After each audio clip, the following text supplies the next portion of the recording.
देखो ये समांतर श्रेणी, आज की क्लास हम लोग पढ़ेंगे समांतर श्रेणी या समांतर श्रेणी कहीं कहीं मिलेगा, ठीक ना।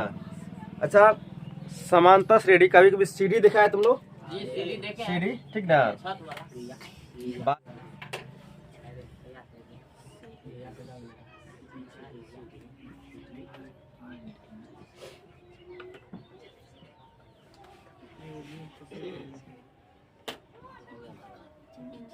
ये है दीवार, ठीक ना, मकान का दीवार। अब इस पे क्या करते हैं हम लोग? सीढ़ी लगाते हैं। ये जमीन है, अगर इस पे यहाँ पे सीढ़ी लगाते हैं तो हम लोग सीढ़ी कैसे लगाते हैं? ऐसे लगाते हैं। इसमें बीच बीच में क्या रहता है? कुछ दूरी पे रहता है, मतलब दिया रहता है, इस तरह से रहता है। और ये दूरी हमेशा लगभग बराबर रहता है। सबका दूरी हमेशा क्या आता है? बराबर रहता है। रहता है। तो बीच की दूरी बराबर रहता है, इसे ही बोलते हैं समांतर श्रेणी, ठीक ना। और समांतर श्रेणी समान दूरी पर आता है, ठीक ना। ये बीच की ये जो है दूरी हमेशा क्या रहता है? समान रहता है। क्या रहता है? समान रहता है, ठीक ना। अच्छा, मकई का भुट्टा देखा है? उसमें देखा दाना जो है समान दूरी पर रहता है। रहता है। मधुमक्खी का देखा है? छाता देखा? मधुमक्खी की छाता, अगर मधुमक्खी सब उड़ जाता है तो उस पर देखा छिद्र जो रहता है वो समान दूरी पर रहता है। रहता है। तो इसी को बोलते हैं समांतर श्रेणी, ठीक ना, कि समान दूरी पर रहता है, ठीक ना। तो समांतर श्रेणी, ठीक ना। तो समांतर श्रेणी हम उदाहरण समझते हैं।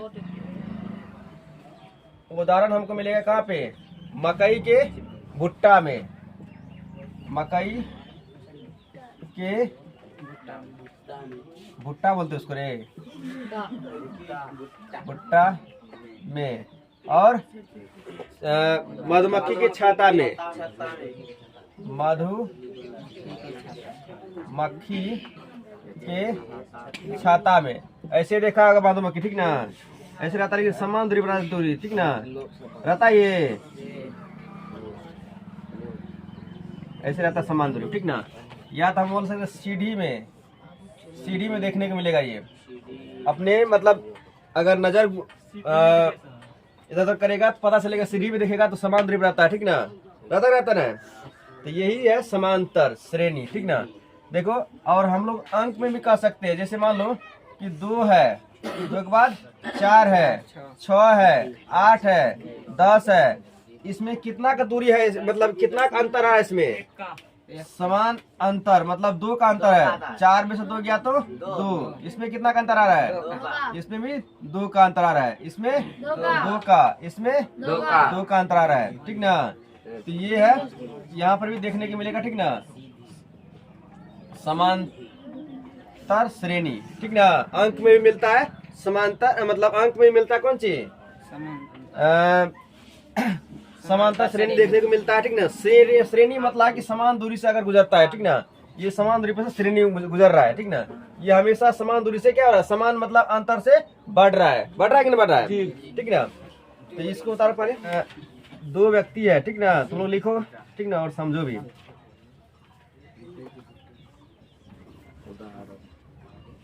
दो व्यक्ति है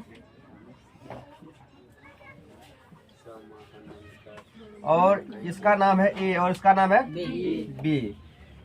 ये ए व्यक्ति जो है इसको दिया है 1000 रुपये। कितना दिया है? 1000 रुपया दिया है। और कहा कि प्रत्येक महीना जो है एक्स्ट्रा 500 रुपया देंगे। कितना देंगे? ये व्यक्ति दिया इसको, तो ये व्यक्ति कहा कि आप हमको 1000 रुपया दीजिए, आपको हम प्रत्येक महीना 500 रुपया एक्स्ट्रा देंगे, ठीक ना। तो प्रत्येक महीना जो है कितना का बढ़ोतरी होते जाएगा, आप बताओ। 1000 पहले दिया है, तो दूसरे महीना कितना हो जाएगा? ये 1500। तीसरे महीने कितना हो जाएगा? ये 2000। फिर चौथे महीने कितना हो जाएगा? ये 2500। तो ये भी क्या है? एक तरह से समांतर एपी। क्या बोलते हैं इसको? एपी बोलते हैं शॉर्ट में। इसको शॉर्ट में क्या बोलते हैं? एपी, ठीक ना। एपी पूछेगा कोई, एपी जर पढ़ा है तो बोलना हाँ, एपी जर पढ़े हैं। कौन सा एपी? समांतर श्रेणी या समांतर श्रेणी बोलते कहीं कहीं, ठीक ना। तो ये भी क्या एक प्रकार का एपी है। ये भी क्या एक प्रकार का एपी है, मतलब अर्थ है समांतर श्रेणी है। ये भी क्या एक प्रकार का सब एपी है। समांतर श्रेणी किसे कहते हैं? तो संख्याओं का अनुक्रम मतलब समान क्रम में अगर बढ़ते रहता है तो उसको बोलते हैं एपी। जैसे मान लो कि 1 है, 2 है, 3 है, 4 है, 5 है, 6 है, 7 है, ये कितना का समान क्रम में बढ़ रहा है? मतलब कितना से बढ़ रहा है? 1 से बढ़ रहा है। सब बढ़ रहा है 1 से, मतलब दोनों के बीच का अंतर 1, दोनों के बीच का अंतर 1, दोनों के बीच का अंतर 1, मतलब समान क्रम से बढ़ रहा है। एक छोटा क्रम है जो कि सबसे बढ़ते जा रहा है, ठीक ना। तो बोले किसी अनुक्रम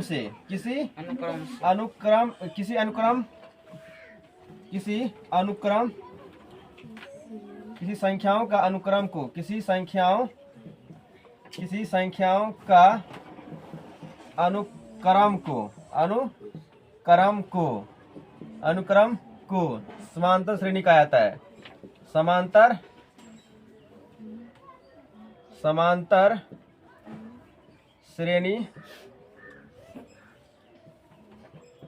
समांतर श्रेणी कहा जाता है। किसी संख्याओं का अनुक्रम को समांतर श्रेणी कहा जाता है। जैसे में लिख लो 1 2 3 4 5 6 7 और मतलब बढ़ते जाएगा, ठीक ना। और भी लिख लो, दूसरा लिख लो 4 4 4 4, ठीक ना। इसमें कितना का अंतर बताओ? इसमें इसमें 2 का अंतर है, जीरो का अंतर है। कितना का? 0 का। और लिख लो 5 3 1 -1 -3 ... ठीक ना। एक और लिख लेना -2.5 -3 -3.5 -4 -4.5, ठीक ना। तो ये आ गया इसका एग्जाम्पल, ठीक ना। तो समांतर श्रेणी किसे कहते हैं? तो किसी संख्याओं का अनुक्रम को किसी संख्याओं का अनुक्रम को समांतर श्रेणी कहा जाता है। जैसे लिखा लेने के प्रकार, समांतर श्रेणी के प्रकार। तो प्रकार इसके 2 है। कितने प्रकार है? 2 है। एक है परिमित और दूसरा है अपरिमित।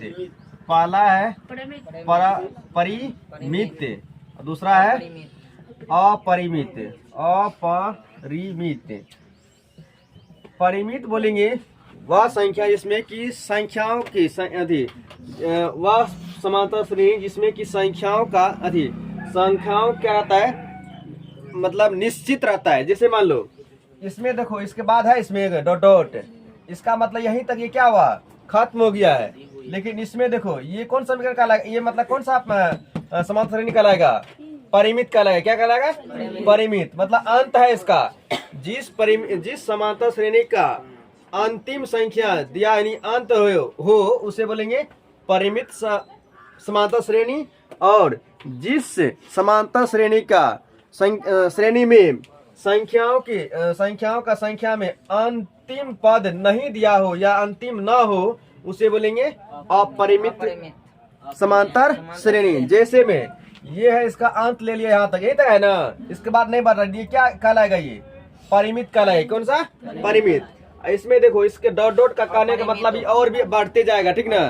कहाँ तक जाएगा कोई गारंटी नहीं है। तो ये कौन सा समांतर श्रेणी कहलाएगा? अपरिमित समांतर श्रेणी कहलाएगा। उसी तरह से इसमें देखो ये भी अंत है इसका, है ना। इसके बाद इसके मतलब इसमें नहीं बढ़ सकता है, बढ़ेगा इसमें। लेकिन इसमें देखो ये अंत नहीं ले रहा है, इसका मतलब और भी बढ़ते जाएगा। तो ये कौन सा समीकरण कहलाएगा, मतलब समांतर श्रेणी कहलाएगा?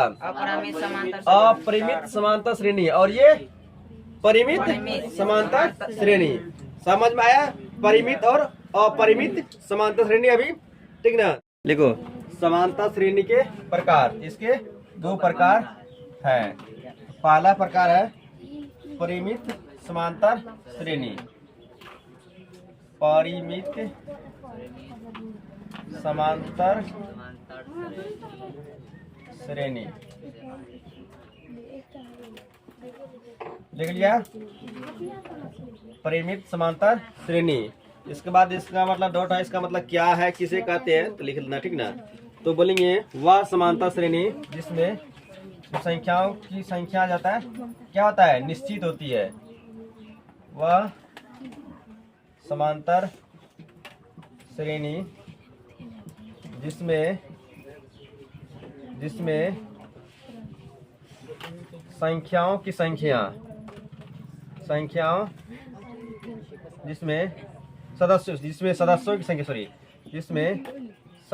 की संख्या, जिसमें सदस्यों की संख्या निश्चित हो,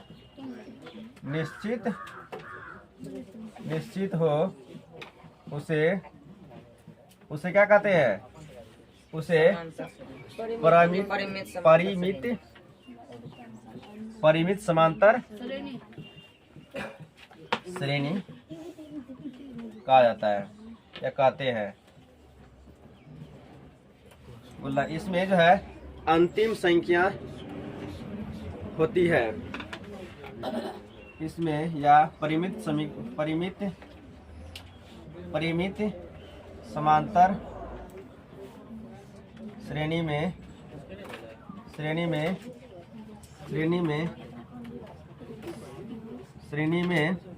अंतिम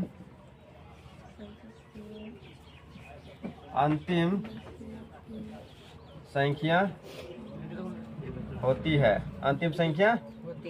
होती है, जैसे एक बार इसको समझ लेना, जैसे होता है, जैसे रहेगा 2 4 6 8 10 12 डॉट रहेगा 50। बता इसका अंतिम संख्या इसका दिया है, इसका मतलब 50 के बाद आगे नहीं बढ़ सकता है, ठीक है। ये कौन होगा, परिमित होगा, ठीक है। जैसे मान लो 1 2 3 4 5 डॉट 100 तक है, इसका मतलब ये कौन है, लास्ट वाला दिया गया, इसमें अंतिम वाला अगर दिया रहेगा तो उसको बोलेंगे परिमित समांतर श्रेणी, ठीक ना। अगर ये नहीं लास्ट में दिया रहता तब क्या कहता है, अपरिमित कहलाता है, ठीक ना। तो बोलेंगे अपरिमित समांतर श्रेणी, इसका क्या होगा परेशा, वह समांतर श्रेणी जिसमें पद की संख्या अनिश्चित होता है, उसे बोलेंगे अपरिमित समांतर श्रेणी। अपरिमित समांतर श्रेणी लिखना है, वह समांतर श्रेणी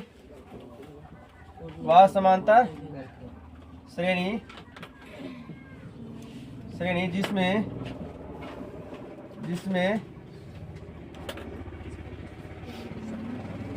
सदस्यों की संख्या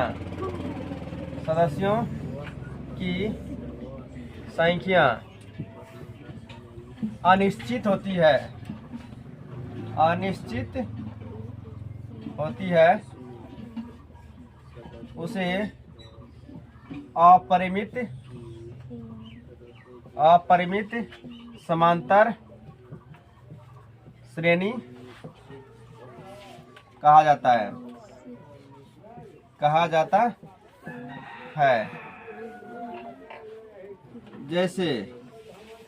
जैसे हो गया 1 2 3 4 5 डॉट है, ठीक ना। ये कौन सा समांतर श्रेणी है या कौन सा एपी है, ये अपरिमित एपी है। और एक ले लो 2 4 6 8 10 डॉट है, 3 5 7 9 11 13 डॉट है। ये कौन सा साथी है, अच्छा बता, इसमें अंतिम पद दिया है, नहीं है। इसमें बोलना है कि अपरिमित समांतर श्रेणी में अंतिम पद नहीं होती है, अंतिम पद नहीं रहता है।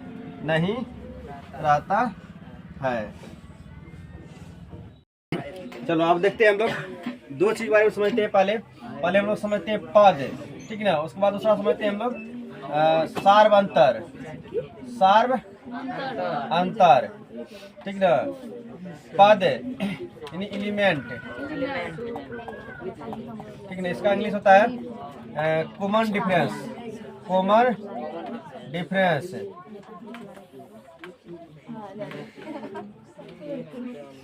कॉमन डिफरेंस, ठीक ना। इसको शॉर्ट बोलते हैं CD, या CD बोलेंगे, या तो कहीं कहीं मिलेगा तुमको D बोलेंगे, ठीक ना, D बोलेंगे, CD या D बोलेंगे, ठीक ना। अब देखो पद को बोलते हैं, पहला पद रहेगा तो उसको बोलेंगे, या तो बोलेंगे A1 या देखो,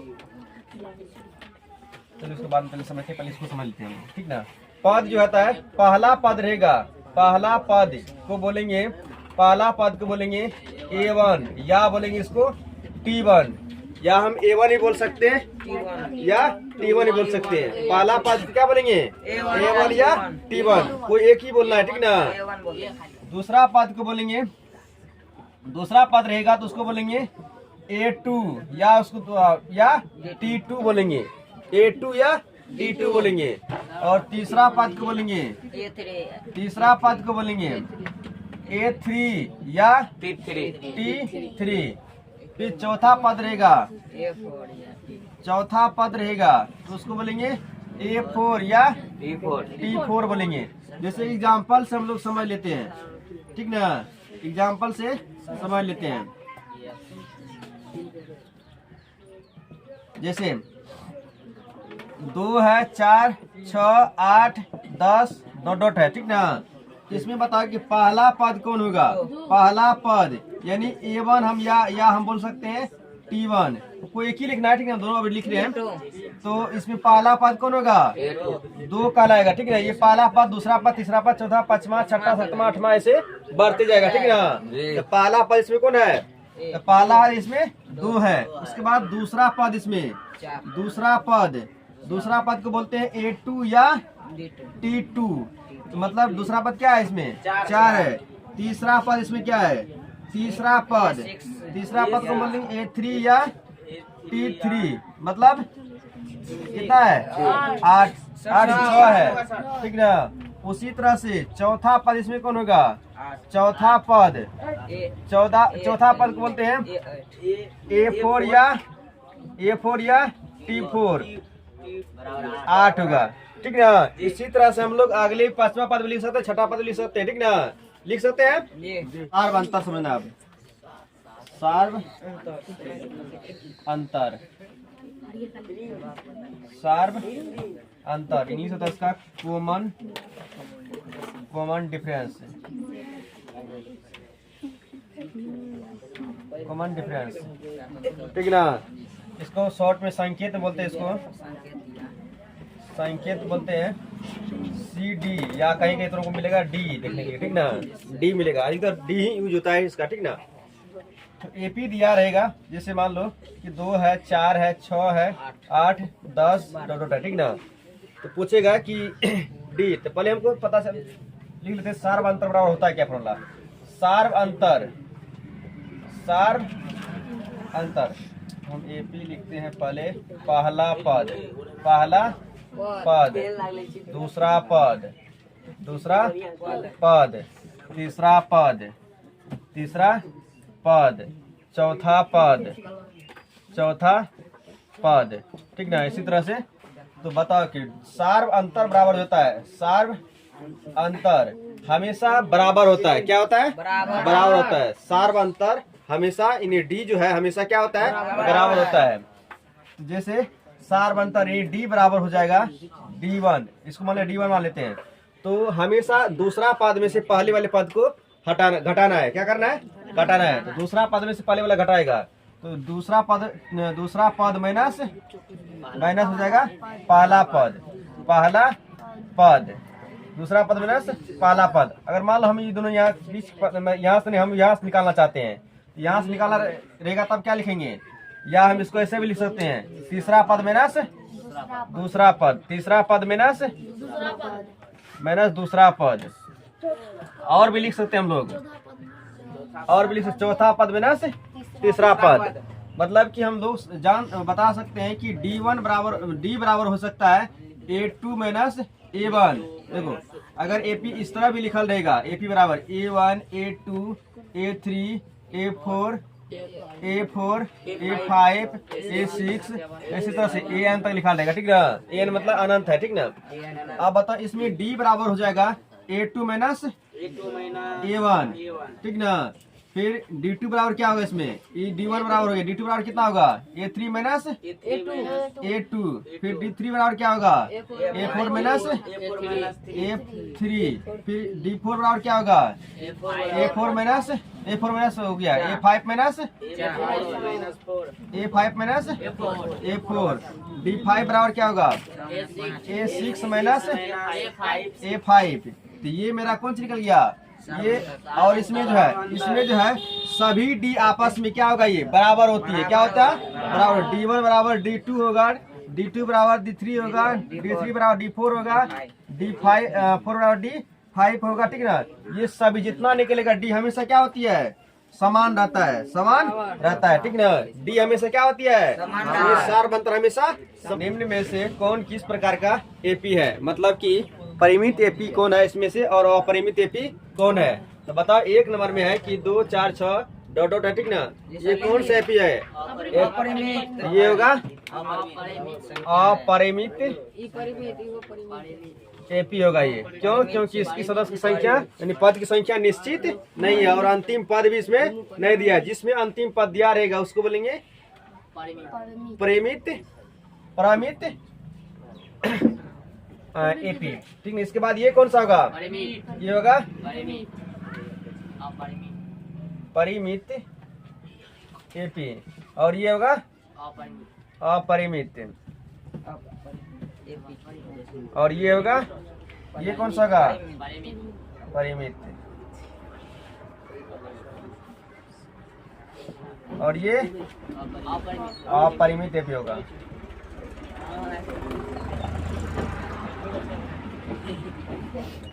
देखो यहाँ पे क्वेश्चन बोल रहा है कि निम्नलिखित में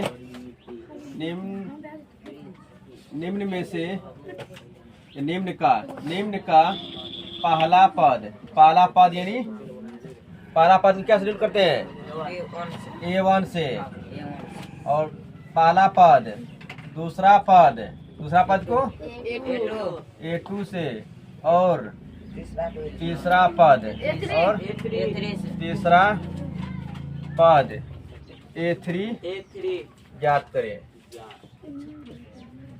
का मान ज्ञात करें।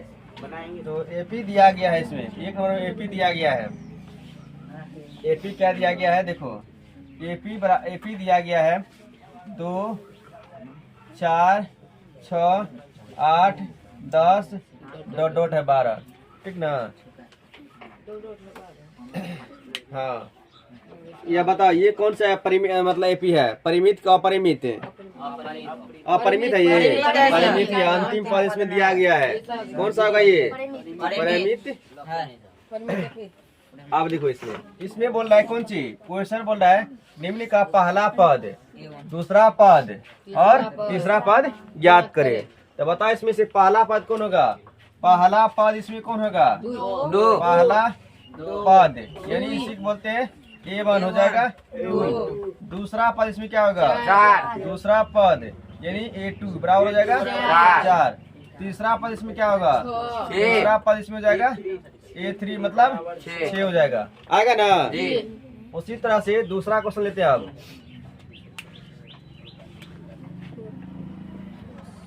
दूसरा क्वेश्चन है -2 -4 -6 -8 -10 डॉट डॉट है, ठीक ना। इसमें बताओ कि पहला पद, हम ये नहीं लिखेंगे पहला पद पहला पद है, ऐसे नहीं लिखेंगे, आप डायरेक्ट लिखेंगे।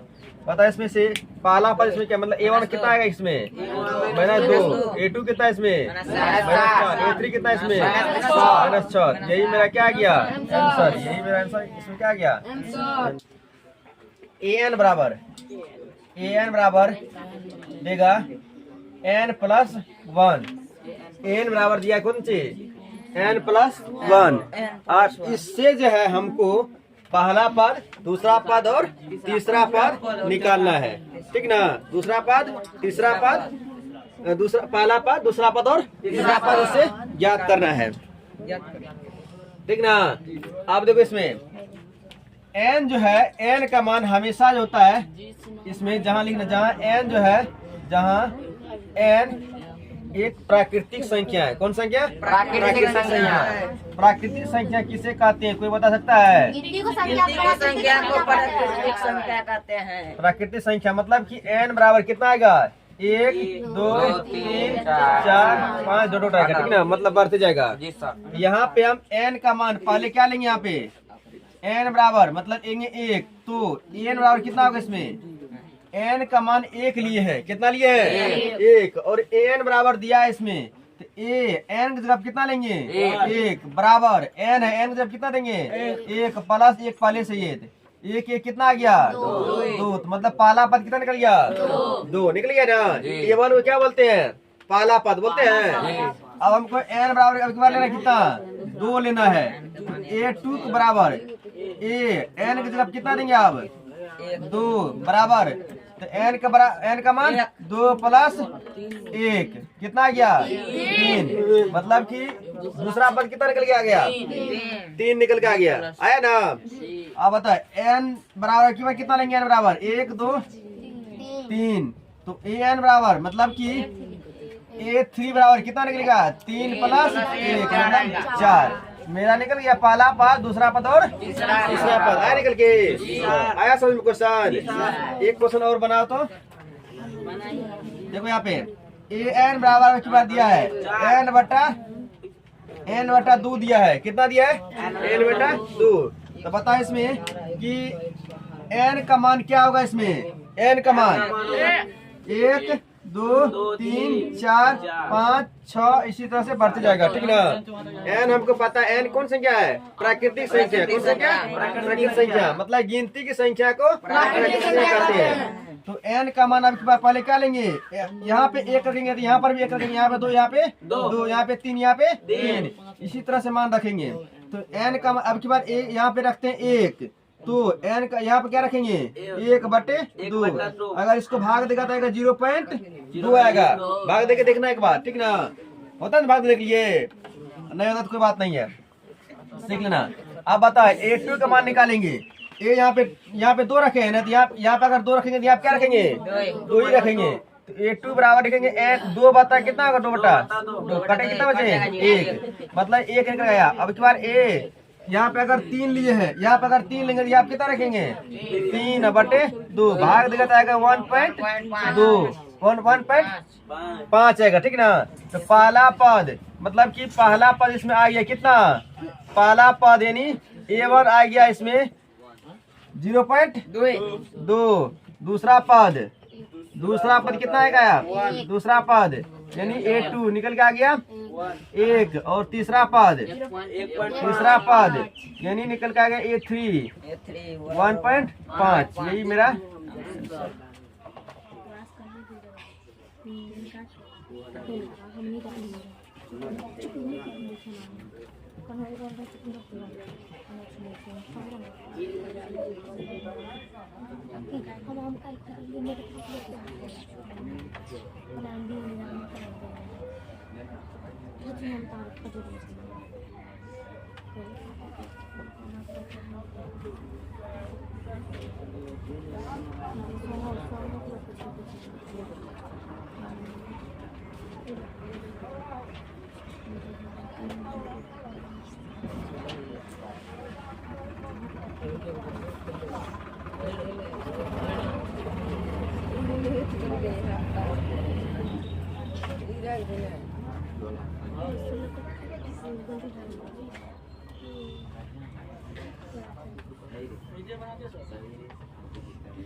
सर वो 18 है 15